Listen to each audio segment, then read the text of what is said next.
March. The Empire's on the run. Alex Jones and the GCN Radio Network. The month of February is all about Valentine's Day. Big heart-shaped boxes filled with delicious candy. What if we, the Patriots, hijacked Valentine's Day and instead made it about human liberty and individual empowerment? I'm all about human potential. I'm all about the individual being empowered. The establishment is the opposite. That's why they spike our water with fluoride and GMO, estrogen mimickers, and the rest of the garbage. InfoWars is striking back in the month of February with Human Empowerment Month. How we can come together and win the human race. And to celebrate the kickoff of Human Empowerment Month, we're slashing prices on InfoWarsLife.com products like Super Male and Super Female Vitality. The sale is only running for the month, 20% off, and there's a lot of other powerful specials at InfoWarsLife.com. InfoWarsLife.com, celebrating human potential in the month of February. Visit InfoWarsLife.com to find this special and many others in the month of February. Again, InfoWarsLife.com or 888-253-3139. The average person's life is filled with unexpected challenges.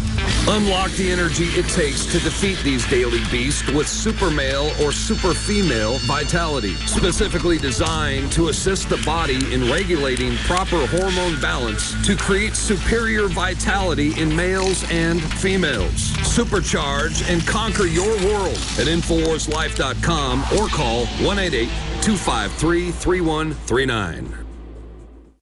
The government's Department of Homeland Security is buying up loads of ammo. At the same time, they're restricting civilians' rights to own and purchase firearms. Can you put two and two together? Infidel Body Armor can stop every round, including hollow points and .308 sniper rounds, is reasonably priced and fully legal. But for how long? Go to InfidelBodyArmor.com, spelled INFIDEL bodyarmor.com. Infidel Body Armor. Just won't quit. Used since before the days of the Roman Empire to support the body's natural systems and enhance overall health. Introducing the new InfoWarsLife.com oil of oregano formulation, a highly advanced nutraceutical form of this key herb that has been traditionally used by civilizations for thousands of years to promote health. We have now procured the most high quality and potent forms of oregano oil on the market, sourced from top leading manufacturers to ensure a concentrated level of bioactive ingredients. Extracted directly from the wild herb and sealed in easy-to-use capsules, you will no longer need to endure the burning of liquid oregano on the tongue. Wild crafted from the Mediterranean oregano species that experts agree is one of the most powerful and most challenging to acquire. This winter season, it's more important than ever to secure this true form of oil of oregano. Now available in our limited first run at InfoWarsLife.com. That's InfoWarsLife.com or call 888-253-3139. We are on the march. The Empire is on the run. Alex Jones and the GCN Radio Network.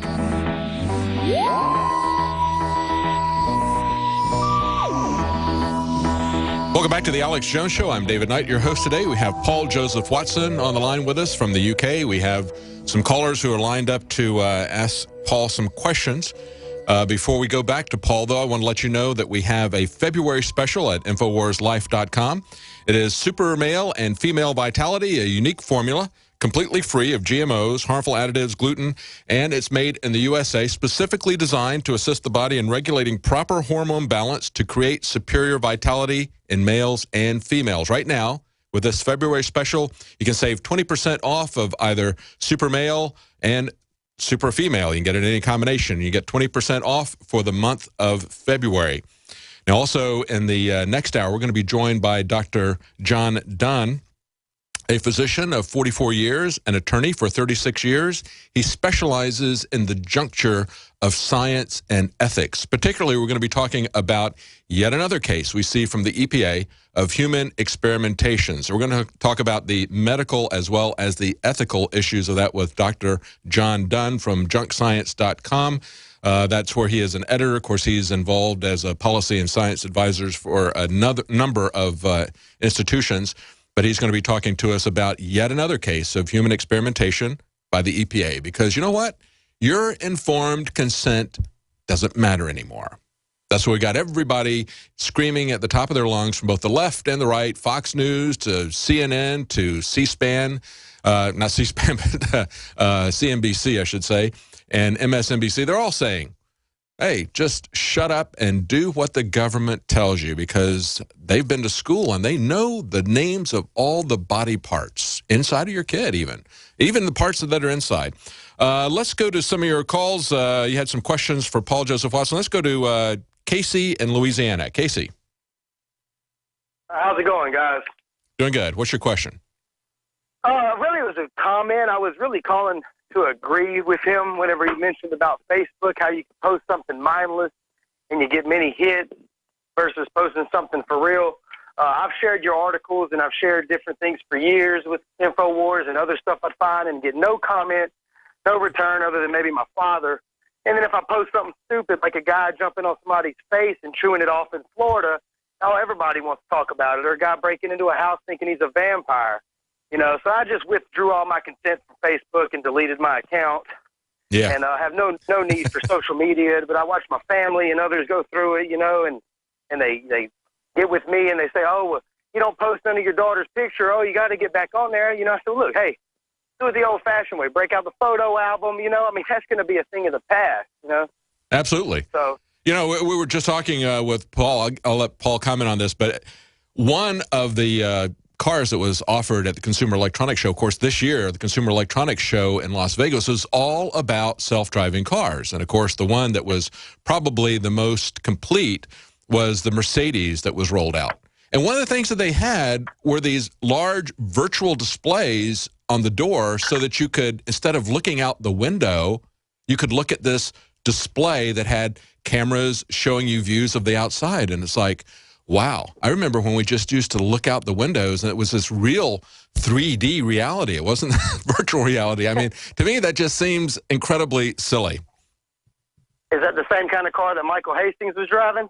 Well, it's a little bit, it's their self-driving car they're going to introduce in a few years. But yeah, Mercedes has been leading the forefront. That's why they have the most complete self-driving cars at the moment, because they've been adding these systems gradually to the car to assist you in driving. But of course, those systems, even at this point, can easily be hacked.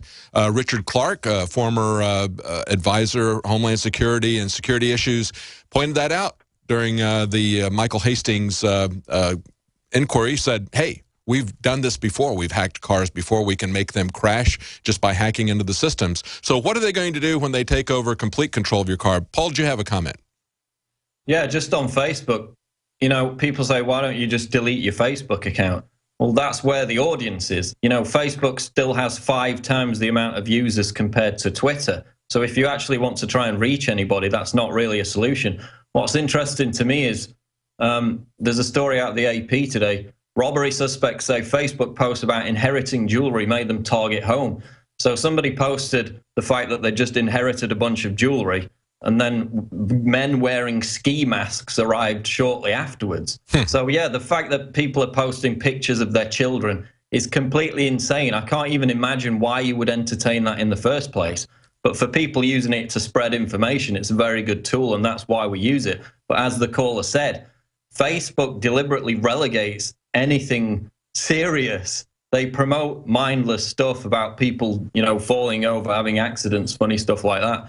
And anything with a link in it basically gets relegated. You get very few comments or shares. So it's a constant battle because they're constantly changing their algorithm to relegate serious content, and now bringing in censorship where committed groups of political agitators can claim that something's a hoax if they merely disagree with it, and then that post gets relegated so less people see it. So it's a constant battle with Facebook to try and get around their algorithm, which is, you know, determined to obfuscate and relegate any serious news. Thanks, Casey. Let's go to Keith in Michigan. Keith, you said you had a comment for Paul. Go ahead. Yeah. Are you there? Yes, go ahead. You're on. Well, I just wanted to say that I've been listening since like 2000, and I love the show, and I just kind of wanted to make a comment. I just pulled out some old albums from the 70s, and I've got a Steppenwolf album with the song called Monster.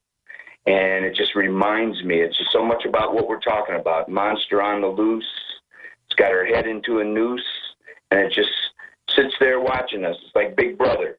And I just thought I would just pass that on, that song Monster by Steppenwolf. Any comment, Paul? I'm not a fan of Steppenwolf personally, but yeah, this whole idea about Big Brother in the past being something to be feared, now it's kind of been incorporated into the culture as something trendy, like you said, with the Big Brother reality show. You know, maybe Big Brother's our friend now. Well, I'll tell you what, I'm not a big Steppenwolf fan, but I like... Sorry? Go ahead. Take a listen to that song. And it's kind of like in the, you know, I don't know if you remember the song Born to Be Wild. But, yeah, that's what I was going to say. I like that. That's a great driving song. Thanks. Let's go to Mike in Georgia. Mike, you said you had a question for Paul? Yeah, I guess it's really more just about the info war as a whole. And so I've been pretty awake for 2 years now. And the thing that I notice is if you listen to this show and others, you'll hear something, but you got to go research it afterwards. You can't just say, oh, yeah, I heard this is linked to this, and then you just say it and spout it off, and you're actually hurting the info war at that point.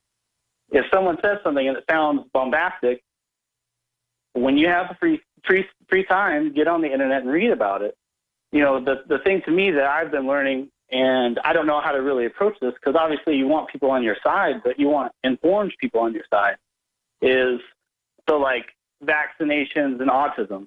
Like, I haven't read the reports on it. I know that it's a thing, but if I haven't read about it, I can't say anything about it. What I can say is the inserts say all these things, so I know that to be a fact. So I really just don't know how to approach this and wake people up and get them to actually research what they're hearing on these shows and not just repeat it. I'll let Paul comment on that, but my comment, first of all, would be that one of the best ways to wake people up, if they haven't heard anything other than mainstream news, one of the best ways to wake them up is with documentaries. Alex has got a lot of documentaries. They're on, most of them you'll find on YouTube. Of course, if you get a Prison Planet TV subscription, you can get all the documentaries there. You can share it with people. And then you get the nightly news each night, and they can see the application of those principles, what we understand about the long-term trends that Alex explains in detail in the documentaries. You can see that as it's happening daily in the news. So you can put those two things together to get a bigger picture. But I think documentaries are one of the best ways to wake people up to the fact that they've been lied, because you can't really, in a news broadcast or a radio program, you can't really go into sufficient depth to explain this to somebody if they haven't seen it before. Of course, the articles that Paul and others put up on Infowars.com, they back up what they've got there with links to, most cases, mainstream media. It's like, look, the New York Times has pointed this out. And so they can go to information sources that they perhaps trust because they've heard them a lot. And they can see that they're saying the same thing, but it doesn't get much airplay. Go ahead, Paul. Yeah, well, I mean, people have to take responsibility. We've never had greater access to information in the history of mankind. So if you're pointing out there's issues to people and they're not following up on it, they're not doing their own research, then that's really not your fault. You could look at it through a more selfish paradigm where you think, if I research this information and it turns out to be accurate and it's confirmed and I apply it to my life, you know, in the arena of, you know, finance, health, civil liberties, any of those contexts, then that helps you live a better, more empowered, more free life. If other people refuse to do that, there's no excuse for them anymore. The information's right there. Everybody's got direct access for it. So from that, through that prism, it's really their responsibility. It's not on your head anymore. If they fail to do it, then it's their own fault. And of course, I would agree with that. And I would say that maybe if the people who support vaccines, you think that regardless of what's in the vaccine, you ought to just shut up and listen to the people with credentials, the people in authority, do what they tell you to do and not question it. Maybe we could just say, well, we'll wait and see who wins the Darwin Award. Do you think that this is something that's dangerous, that's not dangerous? I think it's something that is. Let's just wait and see. But they're not content to do that. I think that's one of the reasons we have to engage them, because they're not only are they not content to do their own research, but they want to force their ignorance on other people. They want to destroy our fundamental human rights, our civil liberties, our legal structure, our Constitution, and force us to do things without our consent. And that's what, at this juncture, is so incredibly dangerous. And, of course, That is what government is always about. It's simply about forcing people to do things. It's not about explaining stuff to people. As Washington said, it's not about